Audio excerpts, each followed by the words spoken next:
Welcome to Climate Voices Instagram Live.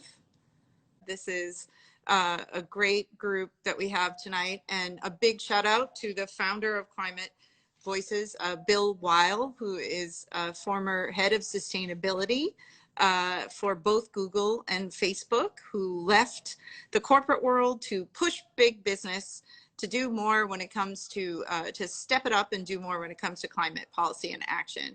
So I'm just going to take one more moment to try to get Jerome onto the feed, and then we'll kick off. And there's Bill in the comments, everybody. So we are so happy that you started Climate Voices, Bill.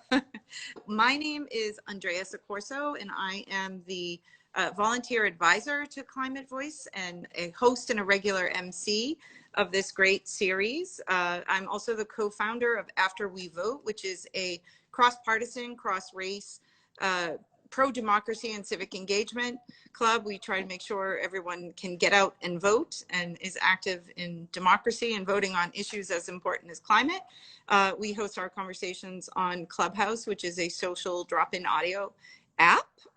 And I've also served as head of strategic partnerships and done work as an advisor with Nobel laureate, Peace Laureate Kailash Satyarthi, based in India, who has launched an amazing youth campaign, 100 million for 100 million, and also laureates for leaders. But tonight we are here. Climate Voice was founded 2 years ago by Bill, who I just mentioned, served as the head of sustainability at both Google and Facebook. Bill, as an amazing leader, an innovator that he is, left the corporate world to push big business to do more, especially big tech, to step it up on climate policy and offset the lobbying power of big oil. Thousands of employees and advocates have signed their 1 in 5 petition, which urges companies to spend more on pro-climate lobbying since they launched. You can check it out on climatevoice.org. And please do follow them here on Instagram.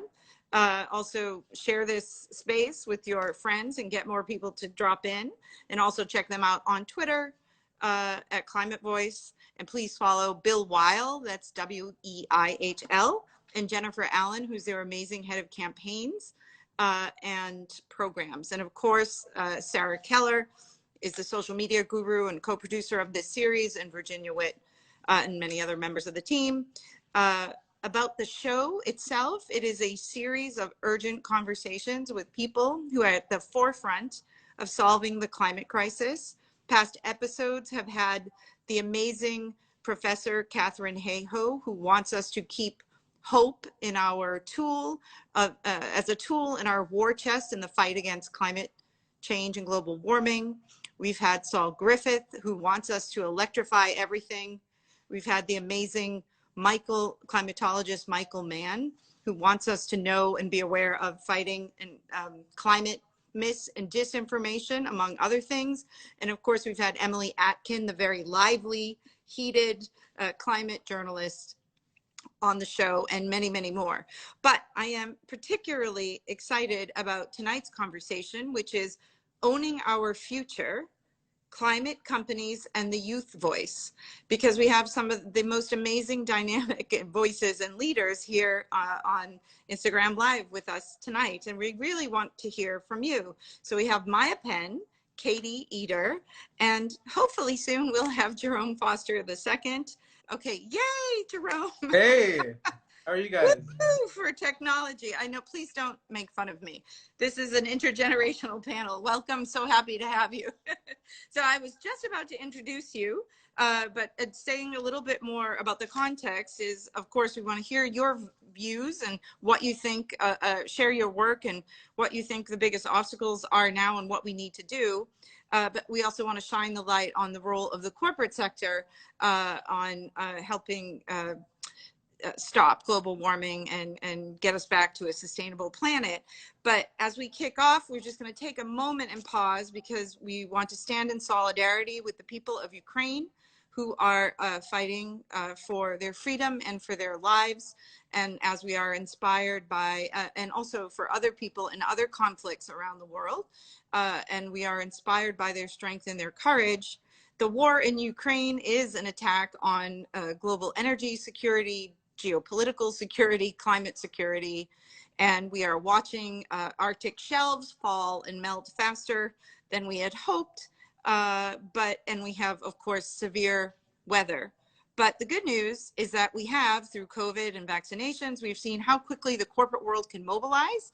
And we have also seen that it is possible for people to change their behaviors. So there is some good news on the horizon. And of course, all the youth are out on the street, mobilizing around the world, still raising their voices and holding everybody else to account. So tonight, without further ado, I want to get into this, but I'd like to introduce you formally. I'm very excited to introduce Maya Penn, who is a 22-year-old award-winning environmental and climate activist, 3-time TED speaker, animator, Simon & Schuster author, and CEO of her own eco-friendly fashion company called Maya's Ideas. She's received a commendation from President Barack Obama for outstanding achievement in environmental sustainability stewardship. She's certified in circular economies and sustainable business by Cambridge Business School and has consulted for Fortune 500 brands around the world. During the Obama administration, she was commissioned to create an animated film for the opening of the first ever digital report to Congress and to get the American Museum of Women's History to be built in Washington. She founded her own environmental and humanitarian nonprofit called Maya's Ideas for the Planet in 2011, where she has been giving back to women in Haiti, Senegal, Somalia, and Cameroon. I only wonder when she sleeps. But the same could be said for Katie Eder, who I'm happy to introduce next, who is the co-founder and executive director of Future Coalition, a national network that fosters community and collaboration among youth leaders and youth-led organizations by providing them the tools, resources, and support to power their ideas and amplify their impact. In December 2019, Eder earned the distinction of being named one of the Forbes 30 Under 30 in law and policy. We are in the presence of greatness. And then we have, last but certainly not least, Jerome Foster II. He is a climate justice activist and the youngest ever White House advisor in the United States history, serving on the Biden White House Environmental Justice Advisory Council. He's also the founder of 1 Million of Us, a nonprofit focused on educating and empowering a movement of young people to rise to the political stage locally and globally. I'm going to have you in after we vote Jerome after this. Jerome was recently awarded the Captain Planet Earth Hero Award in Atlanta last week or a couple weeks ago alongside Bill Nye and the science guy and the actress and amazing activist Jane Fonda. So without further ado, let's get into the questions. And I would like to hear from each of you, starting with Maya, about what inspired you to become an activist and when did you start first becoming aware of the climate crisis? First of all, thank you so much for the incredible intros, and I'm super excited to be a part of this super awesome panel of powerhouses. For me personally, I really have always had like a huge affinity for the environment, for the natural world, for giving back. Like some of my earliest memories are of me and my parents donating to food banks and homeless shelters here in Atlanta, and understanding the importance of conserving water and energy, electricity.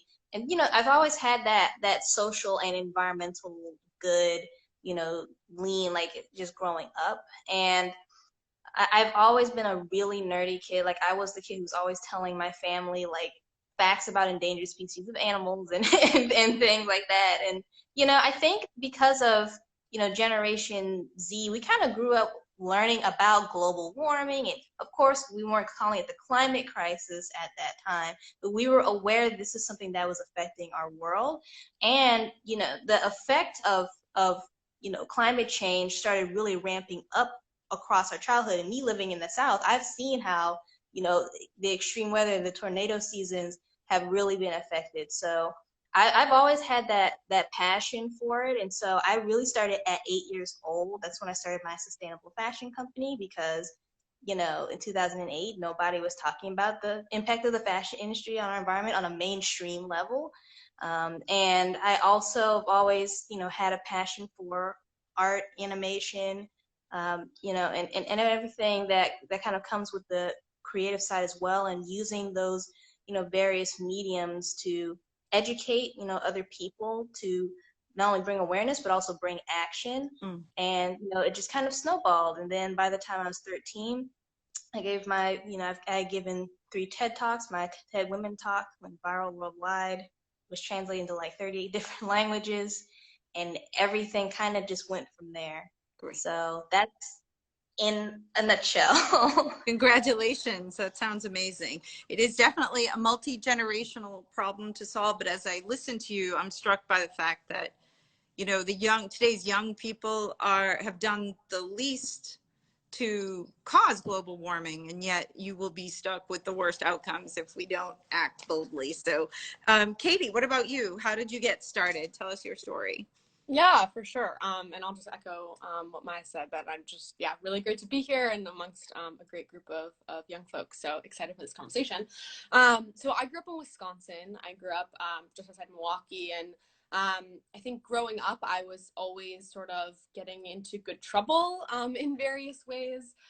But as a kid, I had a big passion for creative writing. And that was actually how I sort of stumbled on the issue of the climate crisis. When I was in 6th grade, I took a creative writing class called Environmental Detectives. And in the class, we learned all about climate change, but specifically we read An Inconvenient Truth by Al Gore. And that for me was such an eye-opening experience because it was really the first time that I understood an issue to be on such a global scale and be outside of just my own community or my own state or my own country. And at the time, you know, being sort of like a naive 6th grader, I was like, well, people must not know about the climate crisis or then more known as global warming, because if people knew about it, they would be doing something about it. And so as a 6th grader, I was like, okay, I want to really commit myself to getting other young people to be educated about this. And so I convinced my elementary school principal to let me do a assembly in front of our elementary school about reduce, reuse, recycle, and about what young people could do to help reverse the effects of the climate crisis. We gave everybody a reusable straw before it was cool. So it was definitely one of the sort of first experiences I had in sort of political action, if you could even call it that, or political education. And I loved it. I remember going home in the 6th grade and telling my dad that I wanted to be an environmental activist when I grew up. And as the Jewish father he is, he said, an activist is not a real job. And if I wanted to make a change, I should be an engineer or a lawyer. He has since rescinded said statement and knows that an activist indeed is a job, which I'm now doing, which is exciting. But yeah, I then sort of kind of weaved in and out of issue of climate and other issues throughout middle school and high school. And then I got really involved in political organizing, specifically when I was a senior in high school in 2018, after the shooting in Parkland, Florida happened, and there was a huge rise of youth gun violence prevention organizing. And so I got sort of swept up in that. And then through that founded Future Coalition, which is the group that I work with now. And then, you know, within a year of March for Our Lives and the youth gun violence prevention organizing, we saw the rise of the climate strikes and just this huge upswell of youth around the world really talking about climate and climate justice as this defining issue of our generation. And so I got very involved then. So it was very much a full circle and very excited and feel very lucky to get to work in the climate space now. Well, I'm really happy to hear your father has since rescinded that comment about activism. Thanks, Katie. Jerome, what about you? Sure, yeah. My story kind of starts from a more of like just understanding nature from when I was a kid. Like I grew up just being able to explore nature and just like to be able to go out in the forest and have that connection through like gathering rocks and gathering sticks. And like every time my dad works for Amtrak, which is a train system that goes to the US, we stop in each state and collect a rock from each state that we went in. And that kind of like led the foundation of me being an activist. And I kind of carried that through whatever work that I did. I started out in high school working in technology and working in emerging tech with AI and virtuality. And that's kind of how I used my activism at first, was through that tech. It was from creating virtuality environments that really was driven by empathy and about raising awareness of what climate change actually means, and the fact that really for us to take action, we have to have more empathy and less apathy to the issue. And I think that was where I started out from, is always wanting to spread empathy and always wanting to spread awareness around it.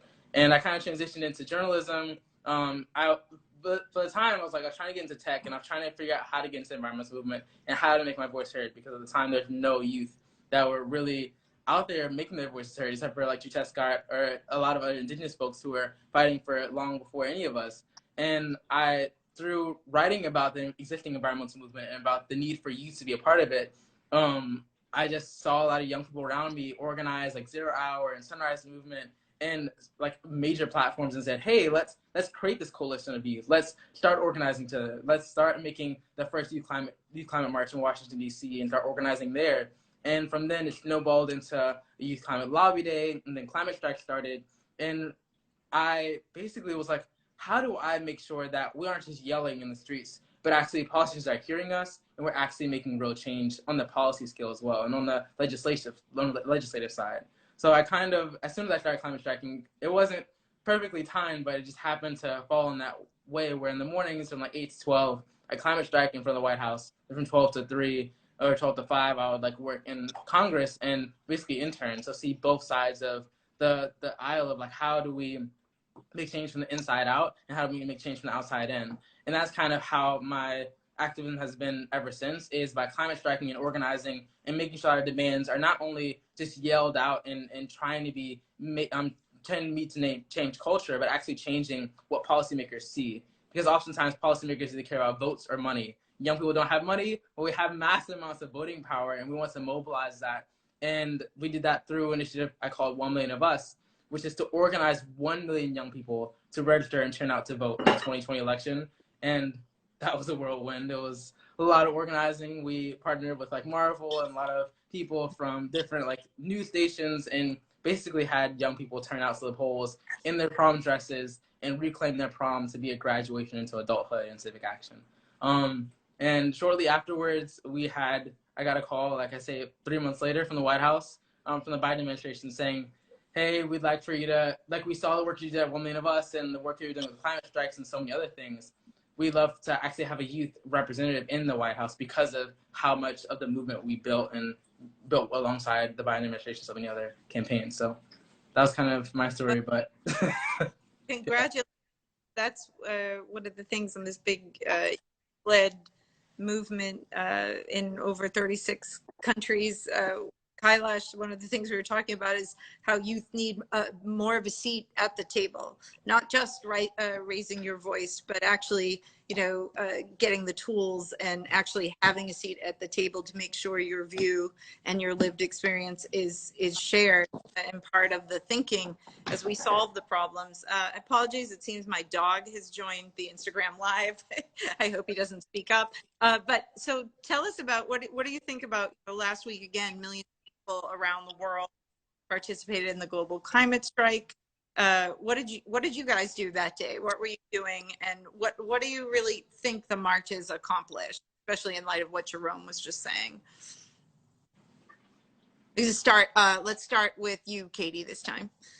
Yeah, definitely. Well, I think, when we look back, and which is now crazy that it's been basically 2 years since the climate strikes began, I guess more than that now, in 2019, is that, what was so needed in the moment of when the climate strikes came about was, I would say, two things that really come to mind. One is the climate crisis was not seen as nearly as urgent enough of an issue. And so young people really were saying, this is our future. We as a generation are going to be disproportionately impacted, and nobody is sounding the alarm in the way that it needs to be, and the way that we know is necessary in order to see the change at the scale that's going to match the urgency of the climate crisis. And so I think at the time the climate strikes really set that urgency and said, you know, young people are demonstrating their power in such an unexpected way, and that is skipping school, which, you know, was at the time, you know, now we've been in it for 2 years, so it's like, oh yeah, young people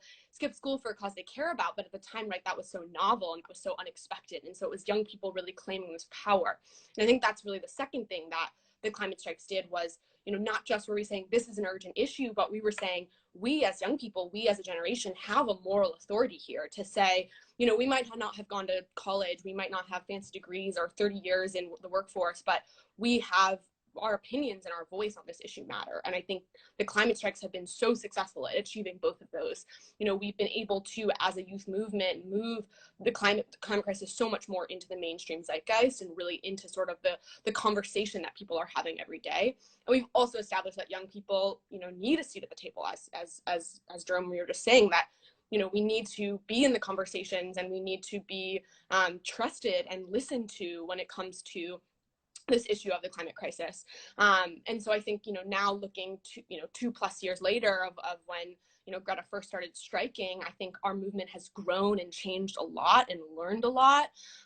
And so I think that, you know, we are stronger for it in many ways. I think we have, as individuals, as organizers, as leaders, we have done more work to train and learn and understand theory and understand intersections around the climate crisis. And so I think in that way, we've really honed our power and honed our skills, but then we're still able to mass mobilize in this way that's going to be so necessary to ultimately see the change that we need.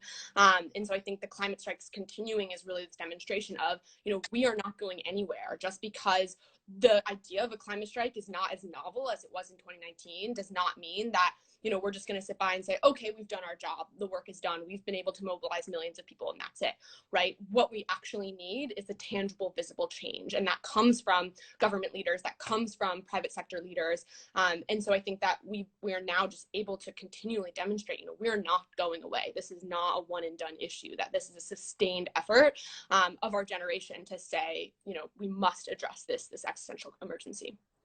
So, Katie, thank you. I mean, you can feel the urgency in your voice. Yeah, and you've definitely gotten louder, and you certainly gathered momentum and attention from around the world. Before I pass to Maya, I just want to share, Bill Weihl is sharing his thoughts with us. First of all, he said he was in awe of you in that tweet earlier, and thank you for all that you're doing, because actually it's for all of us as well. And now he is saying, thank you for your moral courage and your clear sense of urgency. I don't understand how so many older people either don't feel the urgency or say they do, but don't really act on it. So we just want to make sure that we feel like Bill is front and center here in the Instagram Live. But so Maya, over to you. What were you doing on the day of the strike, and what are your thoughts on the effectiveness of the strike and these types of actions? Yeah, I mean, for me personally, I'm someone, you know, starting in 2008 at 8 years old, I'm someone who, you know, I kind of had to build my own blueprint for youth activism, because I started a time before the global, you know, climate strikes. I started at a time before I could turn on the TV and, you know, and see an event like that happen. And, you know, I really had to build a lot of my blueprint from the, you know, the activists that have come before me, especially in Black, Brown, and Indigenous communities. And, you know, I've personally, since the climate strike has brought, you know, climate and youth climate activism into the mainstream, you know, I've really taken that as an opportunity to shed a light on the overlaps between so many different social and environmental justice movements that have been happening, you know, before, you know, or currently now, after, around, you know, that strike, because of course all eyes, you know, were on that, and that's something that really brought a lot forward, which is awesome. And that was a lot of, you know, young people's entry point into feeling like they had a voice in the climate space. And at the same time, because, you know, so many marginalized communities have lived experience with environmental racism and environmental injustice, I mean, this is something that you know, like a lot of our communities have naturally been, you know, called to, you know, speak up and speak out about. So I've been using that kind of as an opportunity to kind of spotlight and showcase the various pockets of activism around the world, the way that the civil rights movement has overlapped so greatly with environmental activism. You know, a lot of the environmental leaders in places like Kenya and, you know, in India and around the world, like that's something that I've been, you know, really been enjoying using to, you know, kind of broaden the overall scope and just kind of show how vast and varied and, you know, and diverse the movement really has been. And, you know, for it to culminate to that, you know, to kind of to that point, it's really a great opportunity to be able to showcase that. And so that's something that I've, you know, personally enjoyed doing. And, you know, I've seen, I think there has been this pressure building because, as you know, Generation Z, you know, we really do have this pressure on us, like we're the last generation, you know, to be able to turn things around. Like, that's a really terrifying feeling. And the thing is that the message that I really want to be pulled from youth, you know, climate movements like the climate strike is not just, you know, not just only, you know, we're the young people and we're in charge, but we're the young people and we need that intergenerational collaboration to really, you know, have that fair access to be able to, you know, bring forth our ideas and solutions and really be able to scale them and share them and implement them in the world. So I think that the thing that I'm really, you know, excited about is the future of intergenerational collaboration and bringing that to the forefront. And, you know,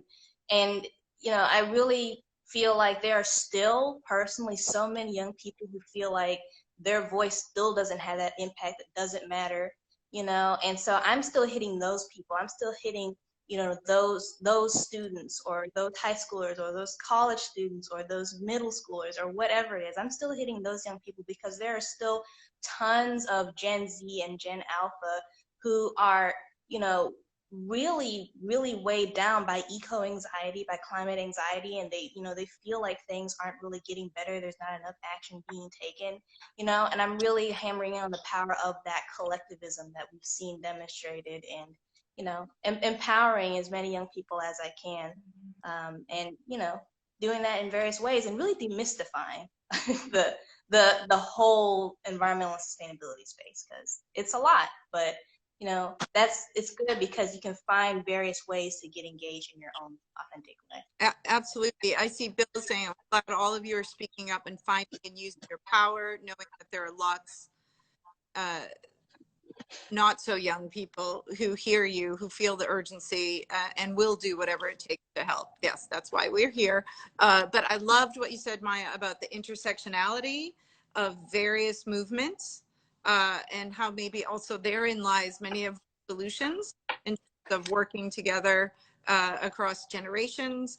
And I love that you mentioned the need to also look at health and how that intersects with this, and the mental health crisis that between the COVID recovery, the isolation, now moving forward, you know, frankly, you know, the war in Ukraine, that it's just very important, as Professor Hayhoe has said, to have hope. But Jerome, so what were you doing on the day? And again, what do you think about the marches, or maybe what's your most effective? Which tool is the most effective, do you feel, in the climate fight?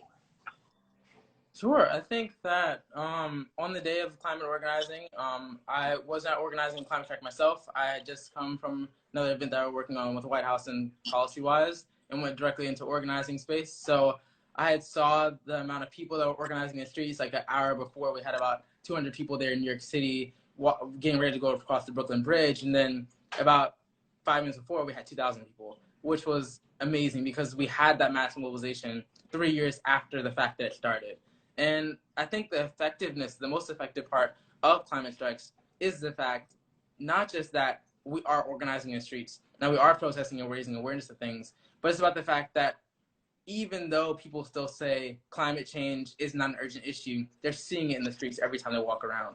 They have a tangible thing they can latch onto and say, yeah, this is why the climate crisis is an emergency, because of the fact that youth are rising up, because of the fact that we're seeing around the world people are dying, people are burning, because of the fact that we have continued to emit fossil fuel emissions and continued to live the same lifestyle and not change the systems that cause this. I think that regarding tools and awareness and how do we change climate change, how do we change the climate, is about returning back to nature. It's about returning back to the domains that we had at the very beginning and returning back to why are we even here on this planet. It's to be one with ourselves, and it's actually to not be one with profit or money, to actually working and understanding that climate and environmentalism is really just saying, hey, let's not make sure that our margins are 100% or 200%. Let's make sure that we're working with people and paying them fairly. Let's make sure that all the resources that we use are extracting from the environment, but at the entire product life cycle, they are completely working with nature. I think that's really what's effective, is making sure that economies move. Because in the past 3 years, we've changed the culture. We've changed the awareness around climate change. We've changed the policy. We at least have introduced the Green New Deal and introduced key legislation. What's stopping us is lobbying. What's stopping us is the billionaires and the Koch brothers who are saying, we're not going to let this happen. But by us continuing to organize and continue to change the economic system, will be effective over the next, I'd say, as long as we keep climate striking, we'll see more and more change. So I say every tool is effective. Use the whole toolbox.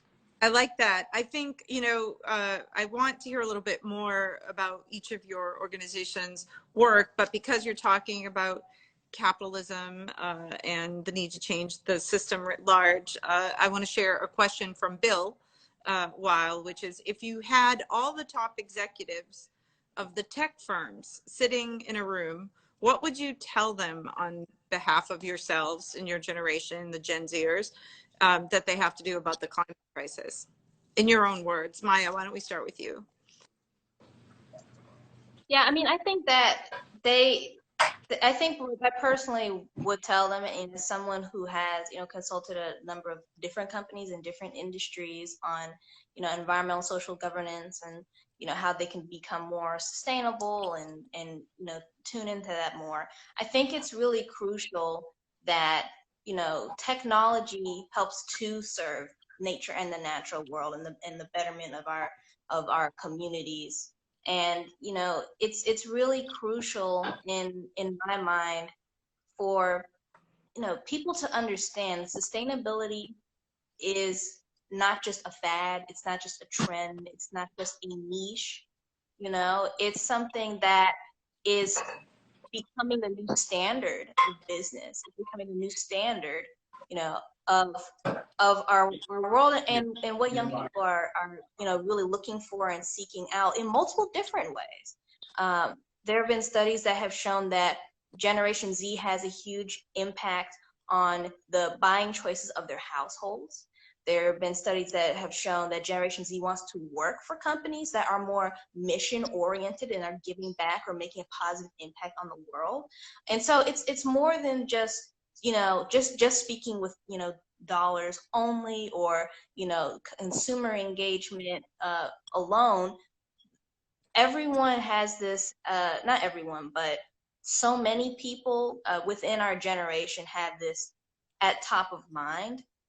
And not everything is going to be perfect. Not every decision that individuals make can be perfect, because the onus is not on the individual. The onus is on the system. And I think you need both collective action and action from the top down as well. I think it's so crucial to understand that a lot of these companies that let's just be honest, they're just trying to figure out Mars as a plan B, and forget the Earth. It's not going to really work out. I'm going to be honest. And also, is that really going to be equal and equitable for everyone? I don't think so. So, I mean, that just opens up a whole extra can of worms of social and environmental issues. And I think we need to get past the PR stunts. We need to get past, just the new shiny object. And we need to understand that there are so many multifaceted layers within the ways that technology and the natural world and traditional ecological knowledge and clean tech can collaborate and emerge and create super awesome things. that can be just as exciting, just as profitable.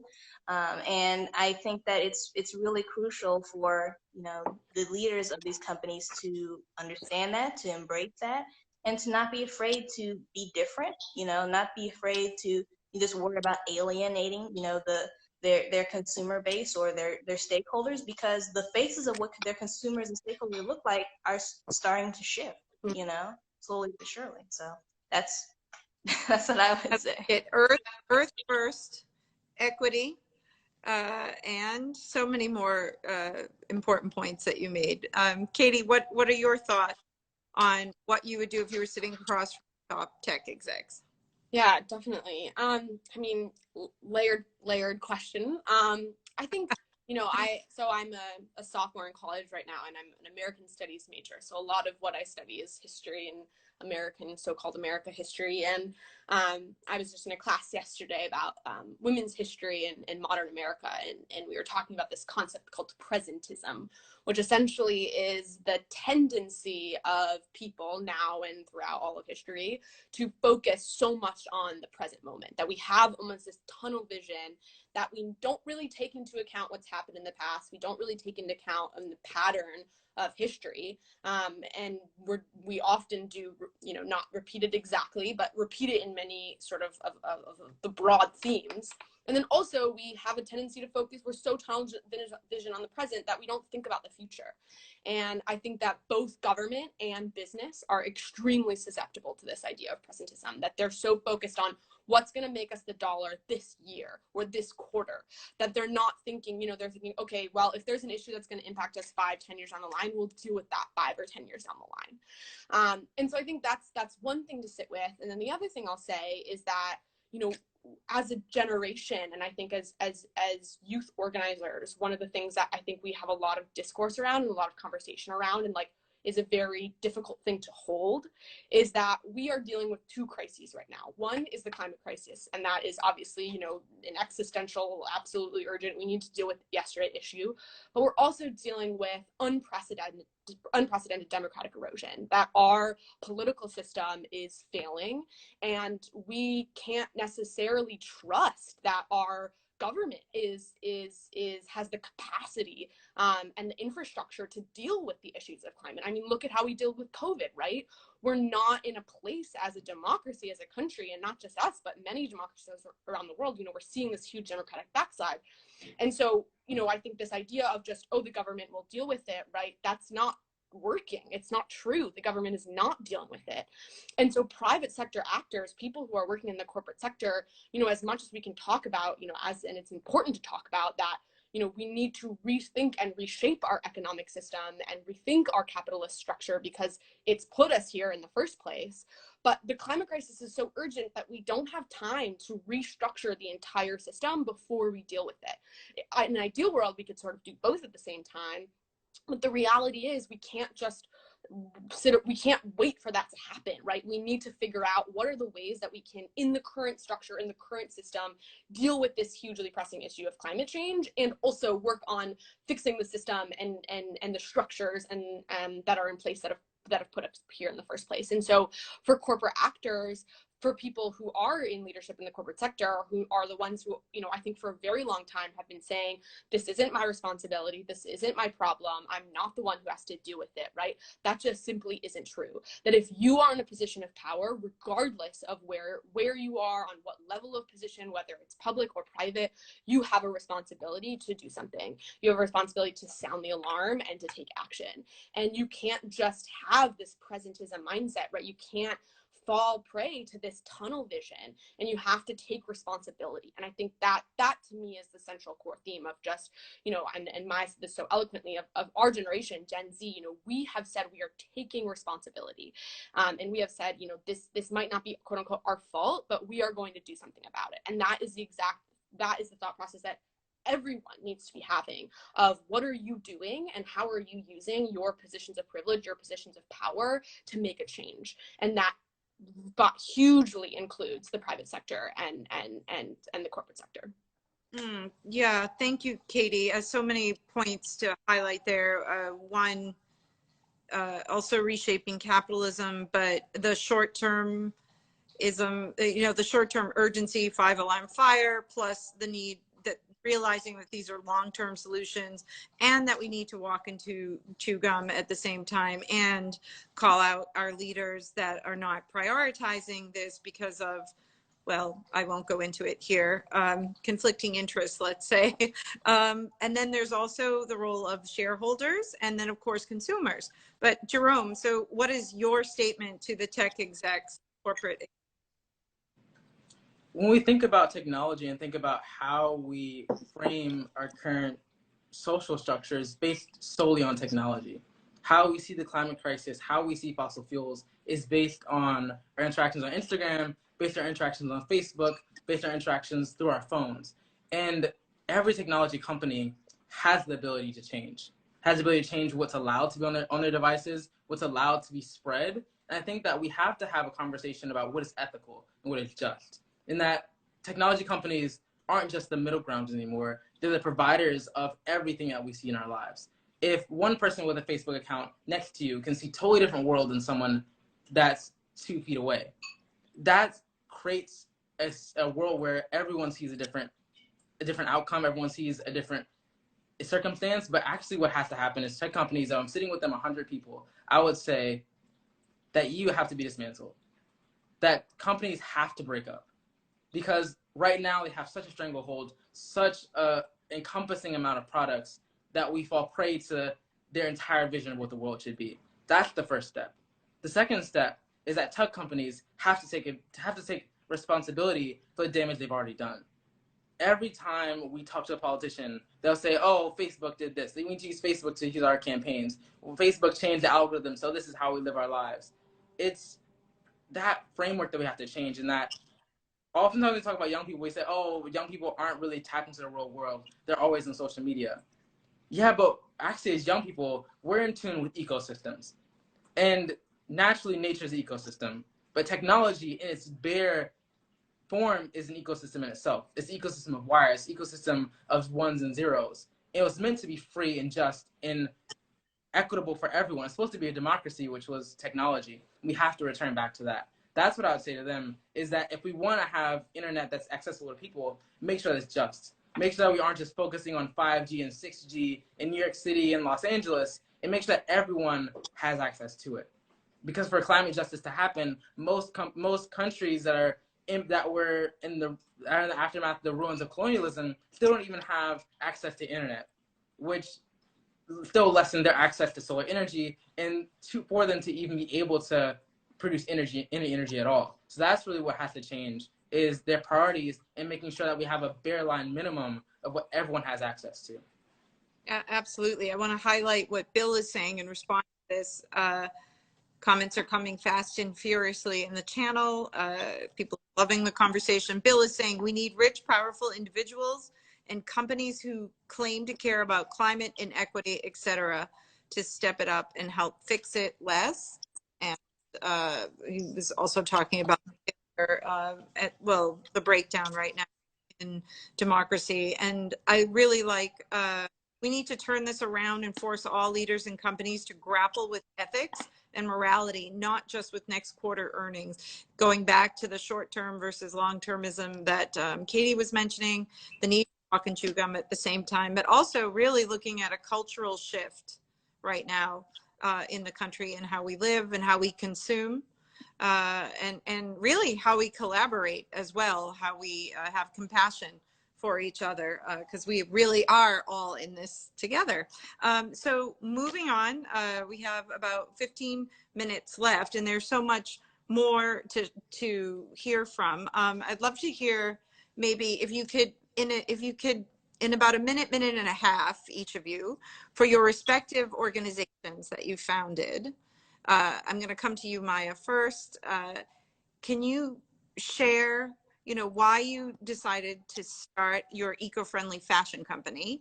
And then what role do you think entrepreneurs can play to solve the climate crisis? Yeah, so just in a nutshell, I started my sustainable fashion brand, Maya's Ideas, in 2008 when I was 8 years old, and I started it out of a passion for art and design, and also a passion for the environment. And the fashion industry is a huge contributor to carbon emissions. It produces more CO2 than all international flights and maritime shipping combined.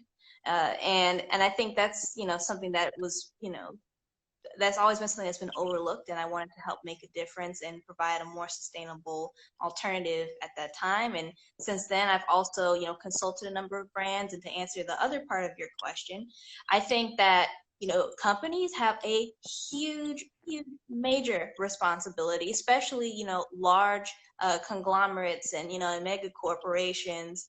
You know, I think that it's so important, you know, for companies to make the triple bottom line, the bottom line across the board. Like, that should just be standard. We need to be thinking about the people and the planet, you know, not just the profit. Because, like, as I said again, our generation, we're influencing the future of, you know, which brands make it and which brands don't. Not just through our buying power, because everyone's buying power looks different depending on their situation, and the onus is not on the individual or the consumer. But again, also because there are so many young people who are out there who are becoming educated about companies' ethical and environmental practices, that are sharing that are also making choices about, again, where they want to work, you know, who they want to, you know, publicly support, you know. And I think that there are so many different ways that we're engaging and speaking up, and brands have to change. We have to start making Mother Nature a shareholder, you know, if you want to survive in the coming years. I genuinely believe that. She is the ultimate shareholder, is she not? The ultimate chair. Yeah. There, Julia Roberts did an amazing video, short snippet about Mother Earth being here a lot longer than the rest of us. Katie, why don't you tell us a little bit more about, maybe let's talk about an obstacle and maybe how you've overcome it in your work. For sure, yeah. So Future Coalition, the group that I work with, is a network of youth-led organizations, youth organizers across the country. So we work on a variety of issues, though climate justice is probably our largest. So we kind of, our background, just to help set up the challenge I'll share, is that we coordinated the Climate Strike Coalition in the US in 2019 and 2020. And so through that role, we really had this kind of bird's eye view of the climate justice movement, and sort of were acting as this connective tissue amongst all the sort of leading youth-led organizations that were working on the climate strikes, or working in environmental justice space or climate justice space or adjacent.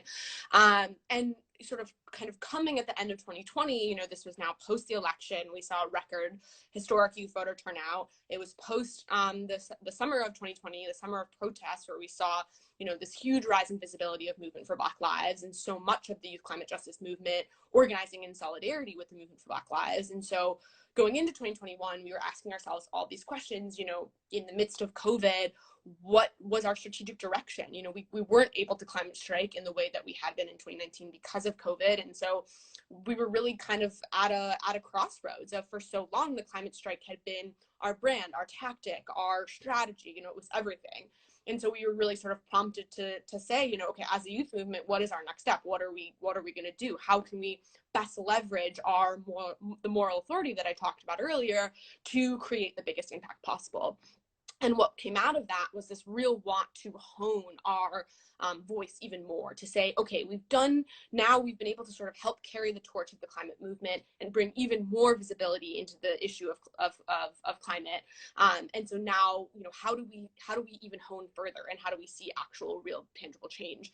And so we landed on focusing on the finance industry. And, you know, as I mentioned, right, we often talk about government as the main actor to address the climate crisis, but corporate, and specifically the finance institutions, they're the ones who are funding the expansion and the continuation of the fossil fuel industry, which is perpetuating the climate crisis. And so, you know, banks, insurance companies, asset managers, these are the companies that really have the multi-million, billion-dollar investments in fossil fuels.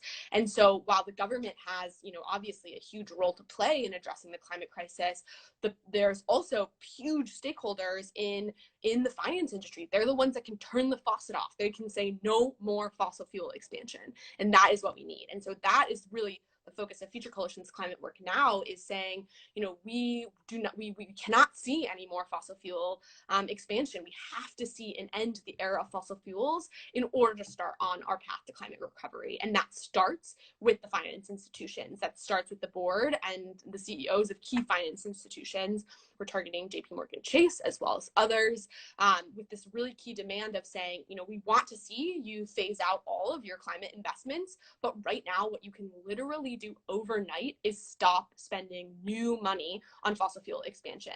That the new projects that you're trying to build, the new pipelines you're trying to build, that needs to end, and it needs to end now. And so that's really our focus, and we're excited. And as we build this campaign, it's really exciting to be able to say, okay, now that we've raised this kind of broad awareness, now we're able to really hone in even more and say, okay, as young people, we're not just in the streets, sort of saying address the climate crisis. We're saying we have very specific demands, very specific targets, and we need to see those met, and we need to see it met immediately. Met yesterday, in fact. Yes. Yesterday. So, Jerome, why don't you share what you think the biggest obstacle now is in your work on climate, and then any thoughts you have on how to accelerate progress. And then we'll wrap up with the last few questions, but I'd also love for you to talk amongst yourselves after this question. Yeah, so I founded 1 Million of Us kind of in the midst of COVID-19. We founded it right when COVID started, which was, we had literally a bus tour. We had so much organizing, and then literally it halted right in February. So that was the biggest obstacle we faced all that year, was how do we get to 1 million voters in the midst of a pandemic? How do we even meet that number? And that was kind of our strategy of using innovative ways like TikTok, like creating new initiatives that grapple with the energy of youth to also mobilize them to transform that energy into actual going to the ballot and making sure their voice is heard. I think a biggest obstacle we also had was that we didn't want to be the same, because there's so many nonprofits out here that are doing voting and doing civic justice and in so many other ways. We wanted to figure out, how do young people know that this is the time to vote, and that this isn't just any year, this is important. So what we did was that we actually used virtuality and emerging tech to actually bring them in. Like the headline will be, we're having a virtuality prom event, and you can tune in to be a part of it. And that was on the eve of like election night. We had like people just go and just like have a prom event, and the only ticket, your ticket was basically saying that you had a promposal and you brought someone else in with you to be a part of the virtuality prom event. And that was kind of how we got through and organized and encourage people to tune in, was through that. I think that other ways that learning from that experience of trying to get people to organize, we've realized how virality works, how social media works, how to mobilize young people all across the internet through just ways that people didn't think about, and ways that we can not just tap into celebrity power, but just on the ground people wanting to be involved. Now having successfully met that in the 2020 election, we're now ramping up for 2022 and especially for 2024 to continue to mobilize young people. And our goal isn't just 1 million, it's continuing to grow, because we have to accelerate and continue to make sure that elected officials know that young people aren't just yelling, but they actually are a meaningful and powerful voting bloc. Now we are a movement, not just in the streets, but at the polls too. I think also we're expanding in so many different ways. Don't want to say anything just yet, because we're like just a few weeks from launching, but we are doing a lot more things this year, the next coming weeks and coming months. So stay tuned for that as well. I bet you are. That wouldn't have anything to do with midterms. Definitely. You definitely have to come into after we vote. Do you have any questions? I have a couple of final questions, but do you have any questions for each other? Trying to remove my elder generation voice out of the frame. I think the questions we have on the list are great. I don't know, unless. Okay. We'll stick to those. Let's see. All right. Well, which one do you want to go to? I think I like the piece in the New York Times that was, speaking of intergenerational, bringing attention to the generational differences and feelings about climate change. And you guys are often called the climate generation. What should we learn from your experience, the elder generation? And yeah, let's start with that. What do you think that we need to learn? Okay, I'm going to take myself out of the we. Jerome, why don't you do that? Sure. I think that one thing that the difference between generations of understanding what the climate crisis is understanding the difference between climate change and the fact there's a climate emergency. Like, we have to understand that this isn't just the issue of slapping a solar panel on the climate crisis or putting one wind turbine up and being done with it, but actually getting to the roots of this issue and getting to the roots of why the tree of society right now is rotten. It's because everywhere we look, every time we look at a detail, it's corrupt, it's corroded and corrupt. And I think that's the youth perspective that adults don't understand, is that young people see the world and they see a broken system as soon as they walk out the door. Everything is broken. And the climate crisis just adds to that and continues to exacerbate every single other slow-rolling crisis that we see, whether it's sexism or racism or homophobia or anything. Every time we look around, climate change worsens it. In adults, there's a different perspective because you've lived in the system for decades. You learn to adapt and cope and cry and learn how to know that the world is broken, but we have to live with it. Young people are being born today and saying we're not going to live with it. We refuse to live in a broken system, and we want to actually work at the foundations and actually change something for once.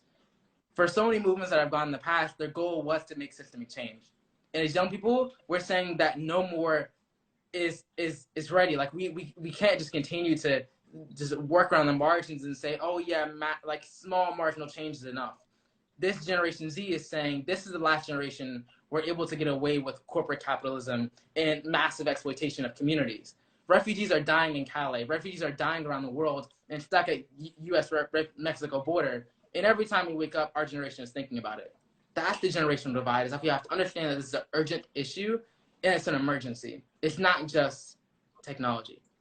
And it's a whole different, I mean, it's a whole different starting point and perspective. It's not like you've had generations of like stability and no major issues. So that is very, very interesting. Thank you for surfacing that. Maya, did you want to comment on that? What's your lesson learned for the elder generations? Yeah, I mean, I think because we've, again, kind of grown up being aware of, climate change and global warming, and then seeing it worsen in our own communities and having lived experience from a young age. And then, as Jerome mentioned, you have so many of our systems around the world are broken. And just really, I think what's so crucial for everyone to understand, and including as you say, the elder generations, is that the climate crisis and environmental issues do not exist in a vacuum. It's not just like, oh, here's the climate change thing over here and here. No, literally, again, going back to Jerome's point, it is so all encompassing. If you are someone who's part of a marginalized community of any kind, there is likely a chance that you're going to be more adversely impacted by water, air, and soil pollution, by climate change and extreme weather events, just you name it. And, that's a whole other like 3-hour-long conversation. Mm-hmm. But I think that because of the pandemic, because of the increase on how the climate crisis is impacting our world, because of the the racial and social injustices coming to the forefront, I think that people have really actually seen in real time those overlaps in a way that we really haven't been able to witness on such a mainstream scale ever before in human history. And so I think that while all of it is extremely frightening and exhausting, it's also such an important learning opportunity. I'm hoping more people's eyes are open to this. And I hope that, people understand, I mean, we're growing up with issues that our world has basically never faced. Because climate change is something that, is natural to our world, but not like this, not from, the man-made acceleration.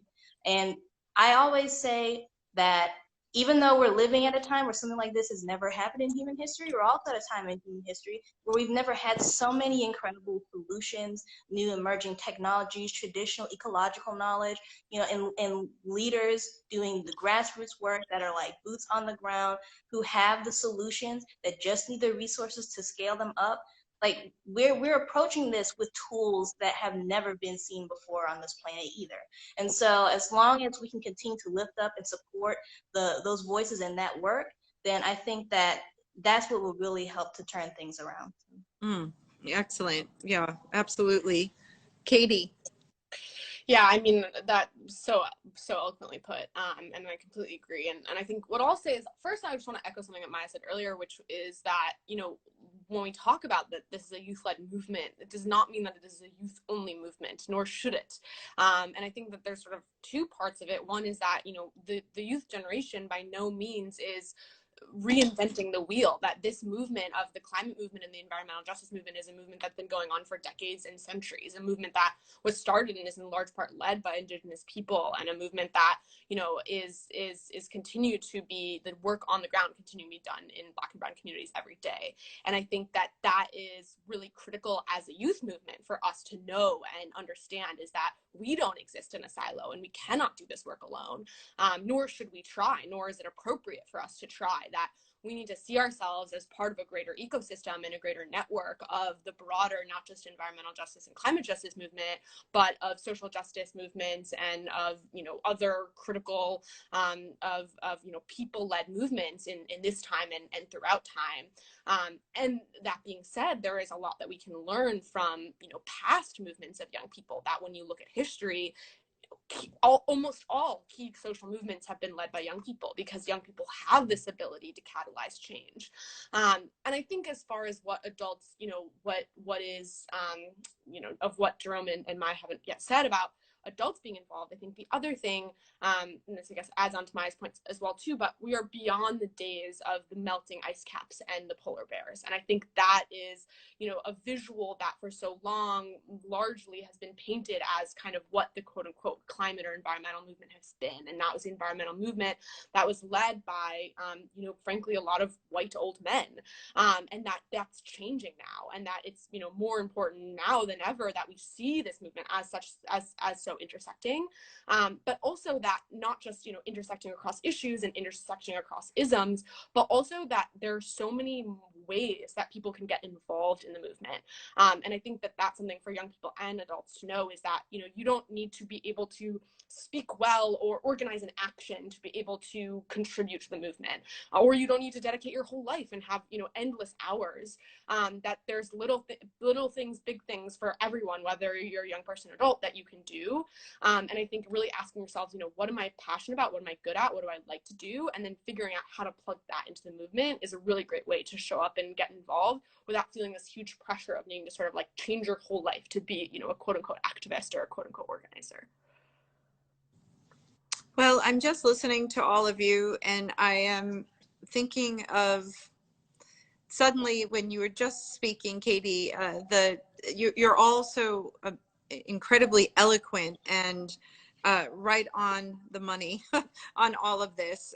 And so I just also hope that you pause to sleep and to celebrate, because, and you know, talking about the mental health, just to, you know, you got to take we don't have time, but at the same time, you got to, you know, take a breath in the middle of all this while you're studying, while you're running your business, and, you know, running the country from the White House, Jerome, and winning awards. So you're all so amazing.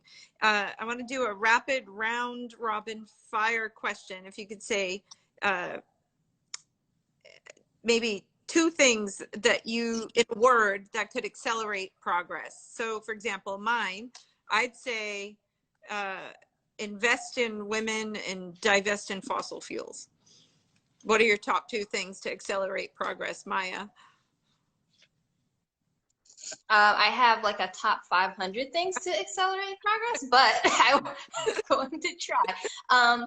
I think the protection of people, planet, ecosystems, and collective action to restructure our systems. I will just narrow it down like that. That was very painful for you, wasn't it? It's really tough, isn't it? Because It's extremely. Jerome, Yeah. can you give us a top two? Being the activist I am, I'm going to break the rules and just say there's a top 500 and we have to have system change.